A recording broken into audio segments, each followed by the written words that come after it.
माजी विद्यार्थी मेळावा, माझी शाळा माझा अभिमान। 25 ऑक्टोबर 2025 रोजी जिल्हा परिषद प्राथमिक शाळा कळमदरे येथे माझी शाळा माझा अभिमान या घोषवाक्याखाली माजी विद्यार्थी मेळावा अत्यंत उत्साहात आणि आनंदात पार पडला। कार्यक्रमाचे अध्यक्षस्थान शाळेचे प्रथम बॅचचे माजी विद्यार्थी रंगनाथजी गांगुर्डे रिटायर्ड प्राध्यापक यांनी भूषवले। प्रमुख पाहुणे म्हणून जयरामजी गांगुर्डे आरोग्य विभाग, माणिकजी गांगुर्डे माध्यमिक शिक्षक, रंगनाथजी गांगुर्डे ITI नाशिक, बाळासाहेब गांगुर्डे ST महामंडळ पर्यवेक्षक, कळमदरे गावाचे सरपंच सुरेशजी गांगुर्डे गव्हर्नमेंट कॉन्ट्रॅक्टर व सिव्हिल इंजिनियर तसेच विविध क्षेत्रात कार्यरत असलेले माजी विद्यार्थी उपस्थित होते। कार्यक्रमाची सुरुवात सरस्वती पूजनाने झाली। मान्यवरांचे शब्दसंबोधनाने स्वागत करत मुख्याध्यापकांनी शाळेच्या प्रगतीचा आढावा घेत शाळेची यशस्वी वाटचाल मांडली। माजी विद्यार्थ्यांनी शाळेतील आपल्या जुन्या आठवणींना उजाळा देत शिक्षकांप्रती कृतज्ञता व्यक्त केली। त्यांनी शाळेच्या विकासासाठी आवश्यक त्या सर्व प्रकारचे सहकार्य देण्याचे आश्वासन दिले। शाळेच्या 3ऱ्या वर्गखोलीसाठी लोकवर्गणी जमा करून काम सुरू करण्यासाठी लगेचच नियोजन आखण्यात आले। शाळेसाठी माजी विद्यार्थ्यांच्या योगदानातून नुकतेच 16,000 लिटर पिण्याच्या पाण्याच्या टाकीचे बांधकाम पूर्ण झाले। त्यासाठी योगदान देणाऱ्या माजी विद्यार्थ्यांचा सत्कार करण्यात आला।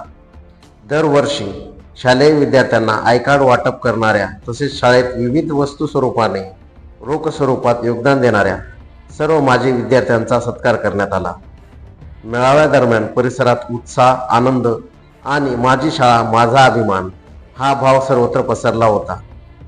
कार्यक्रमाच्या यशस्वीतेसाठी शाळा व्यवस्थापन समिती, शालेय शिक्षक वृंद व ग्रामस्थांनी मेहनत घेतली।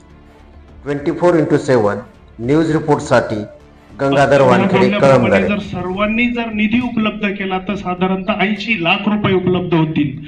आपलं छोटंसं गाव जर 61 लाखाचं मंदिर उभं करू शकतं तर 20 लाखाची शाळा का नाही उभं करू शकत? हा या मुद्द्यावर लक्ष देण्यासारखा मुद्दा आहे, बरोबर?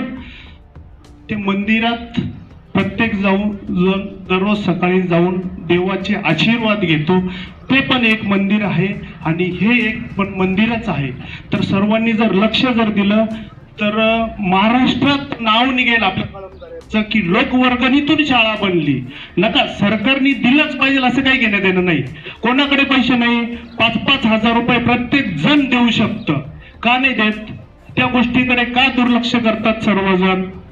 5,000 रुपये एका वर्षात एकाच वेळेस द्यायचे आहे शाळेसाठी, दररोज नाही द्यायचे आहे, बरोबर? आतापर्यंत कळमदऱ्यात 3 ते 4 मंदिरं झाले, प्रत्येकाने 25,000, 30,000, 50,000, 1 लाखापर्यंत वर्गणी दिली आहे। शाळेकडे का दुर्लक्ष? मी पण शिकलोय, माझा मुलगा पण शिकेल, माझा नातू पण शिकेल। हे जर प्रत्येकाने जर डोळ्यासमोर जर ठेवलं तर ही शाळा महाराष्ट्रात नाव निघेल आपल्या शाळेचं। तर माझी सर्वांना एकच विनंती आहे का सर्वांनी सरकारच्या निधीकडे लक्ष न ठेवता लोकवर्गणी करा, बरोबर आहे? सुरुवात करा। सरकारला पण लाज वाटेल, गाव वर्गणीतून 20 लाख रुपये उपलब्ध जर केले, हे जर महाराष्ट्र व्हायरल जर झालं सोशल मीडियाला तर सरकार पण लक्ष देईल।